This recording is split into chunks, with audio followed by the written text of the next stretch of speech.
Today on Rappler. An interagency probe launches its investigations into the pork barrel scam.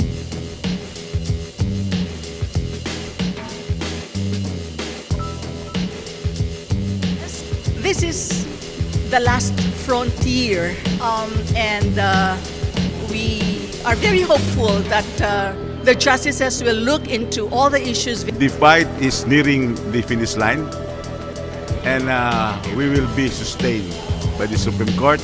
A decision by the Supreme Court nears as oral arguments end.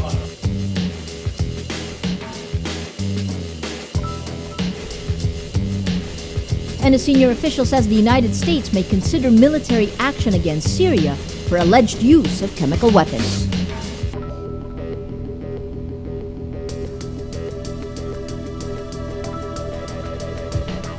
Hello, I'm Maria Ressa. Welcome to Rappler, your social news network. Justice Secretary Leila de Lima says lawmakers tagged in the multi-billion peso pork barrel scam could face plunder charges. On Tuesday, the Interagency Anti-Graft Coordinating Council, or IAAGC, formally begins its probe on the misuse of lawmakers' pork barrel and the Malampaya Fund. The IAAGC is composed of De Lima, Commission on Audit Chair Grace Pulido-Tan, and Ombudsman Conchita Carpio Morales. The National Bureau of Investigation will recommend the filing of charges over the pork barrel scam in 1 to 2 weeks. De Lima and Morales did not provide the names nor the number of lawmakers involved. A Special Commission on Audit report tagged 192 lawmakers for misusing at least 6.1 billion pesos worth of funds.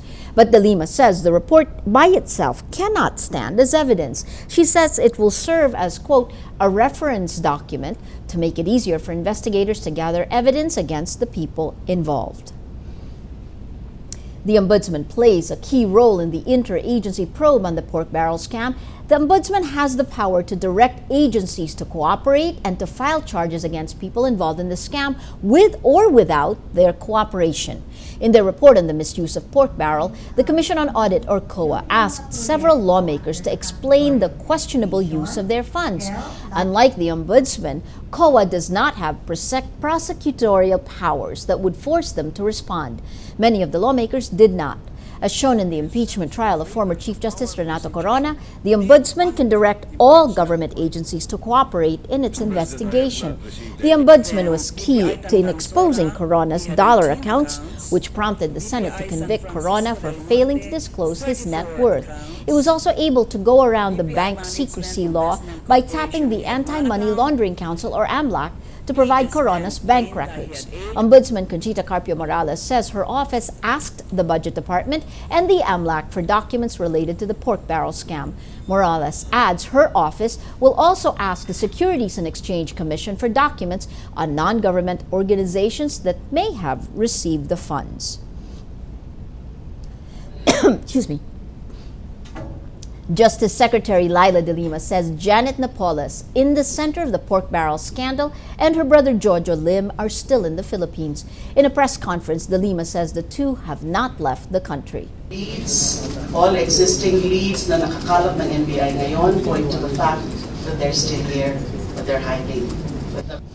The two are wanted for illegal detention of their cousin Ben Hurluy, the whistleblower who divulged the multi-billion pork barrel scam. The Napoleses are accused of running a syndicate that used lawmakers' pork barrel to by creating dummy NGOs. Asked why the government has not yet found the Napoleses 2 weeks after the arrest orders, De Lima says, "We don't have enough people, but we're exerting all efforts." The Center for Media Freedom and Responsibility reports Janet Napoles filed 4 separate libel complaints against those implicating her in the multi-billion peso pork barrel scam. Napoles is demanding 10 million pesos each in damages from the respondents. CMFR reports Napoles filed the complaints against Rappler reporter Natasha Gutierrez, lawyer-blogger Berteni Kosing, fashion designer Eduardo Badeo, and 4 individuals from the Philippine Daily Inquirer. In a demand letter dated August 1, Napoles' lawyers threatened to charge Rappler and the Inquirer with libel supposedly for our, quote, disregard for the truth. Rappler is being singled out for our series of stories on the family's lavish lifestyle. Natasha Gutierrez's stories are based on public documents from assessors available online.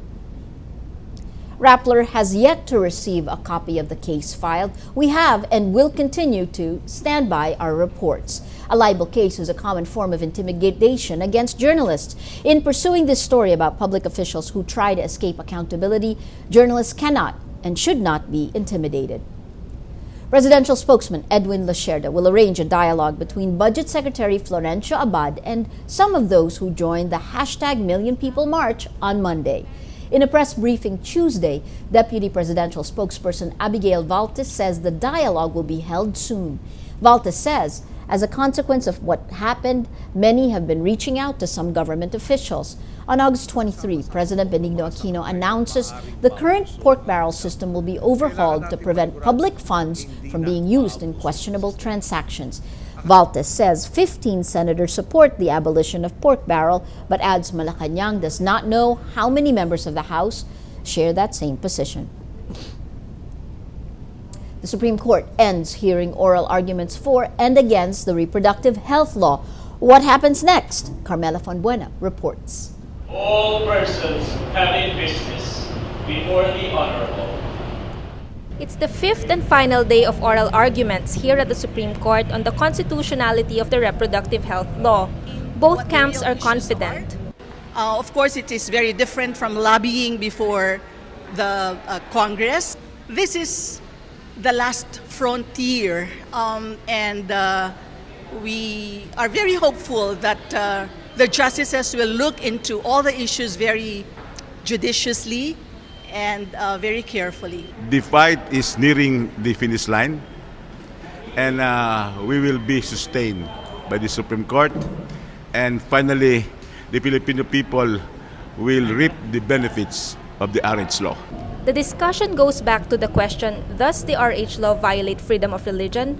But the biggest debate since day one revolves around the question, are contraceptives abortifacients? The Catholic Church says they are. But this is about right to life from the moment of conception.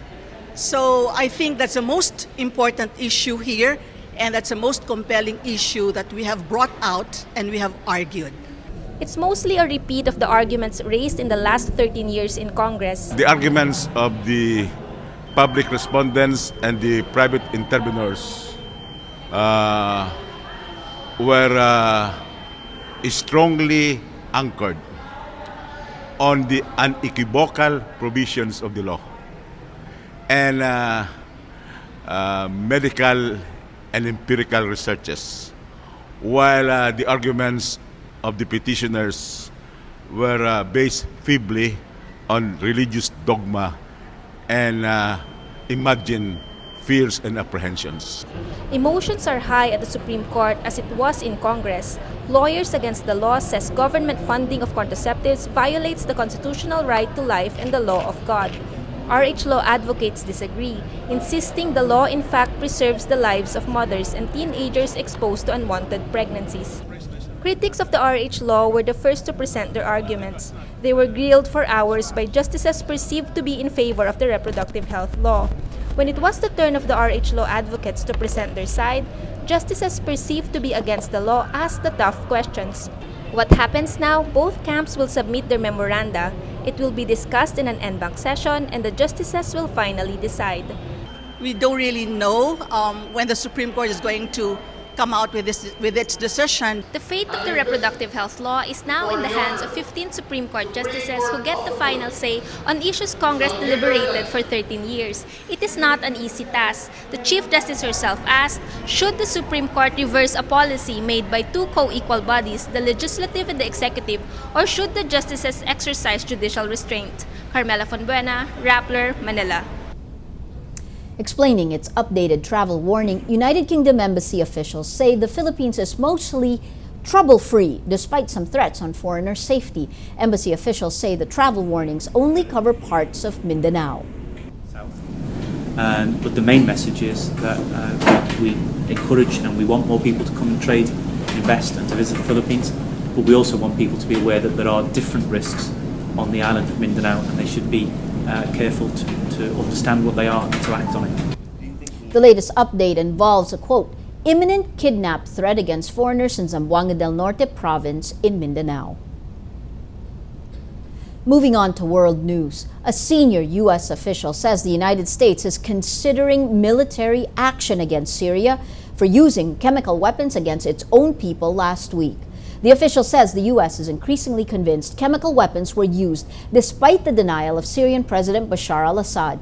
This comes after United Nations inspectors were shot at as they headed to the site of the alleged attack outside Damascus.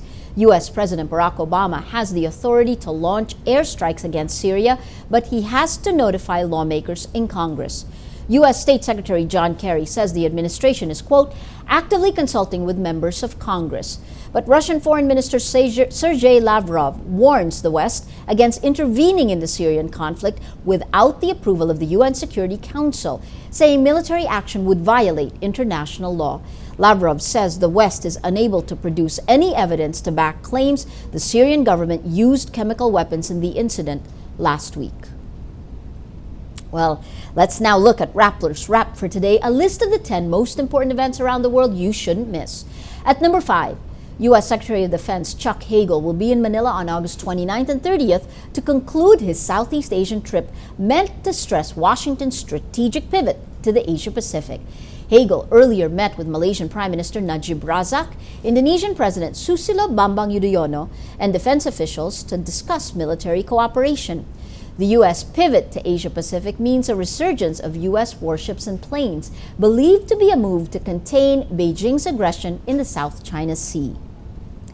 At number 6, a Brazilian diplomat resigns after he admits helping a Bolivian senator escape to Brazil. Senator Roger Pinto, an opponent of Bolivian President Evo Morales, escaped on August 23 in an embassy car escorted by Brazilian Marines. Brazilian diplomat Eduardo Saboya says he helped Pinto escape because, quote, there was an imminent threat to the life and dignity of the senator. In response, Bolivian Foreign Minister David Choquehuanca says he has, quote, deep concern over the transgression of the principle of reciprocity and international courtesy. And at number 8, a study shows oceans that grow more acidic because of fossil fuel burning emissions can amplify global warming by releasing less of a gas which helps shield the Earth from radiation. Carbon dioxide emissions can lower the pH balance of the world's oceans. Acidic oceans mean lowered amounts of dimethyl sulfide or DMS. The team says an 18% decline in DMS emissions by 2100 could contribute as much as 0.48 degrees Celsius to the global temperature. For the full top 10, visit Rappler.com's The Wrap. Every story on Rappler has a mood meter which gives you 8 emotions to choose from. Click how you feel and your vote comes down to the mood navigator in the middle of the front page. That crowdsources the mood of the day. It also gives you the top 10 stories that have affected our readers and our viewers the most emotionally. If you take a look, these 10 stories have gotten the most number of votes on their mood meter from all the stories Rappler has. What's fascinating is the second day in a row, all 10 stories have something to do with the pork barrel scam. From the Napoles, the original story that sparked great anger, the scams of the fake NGOs, which has gotten the most number of votes. If you look at this today, the fake NGOs misuse social welfare funds. You have 59% angry, 38% inspired. You see yesterday's hashtag Million People March has 80% inspired, but the senator's reaction to hashtag Million People March, 75% angry, that bright red, leading to the mood of the day. Today, most people are angry. Well, that is Rappler's Newscast for today, Tuesday, August 27, 2013. Visit Rappler.com and watch our newscast Monday to Friday. Tell us how you feel on our mood meter and help us crowdsource the mood of the day. I'm Maria Ressa. As we say at Rappler, tomorrow begins today.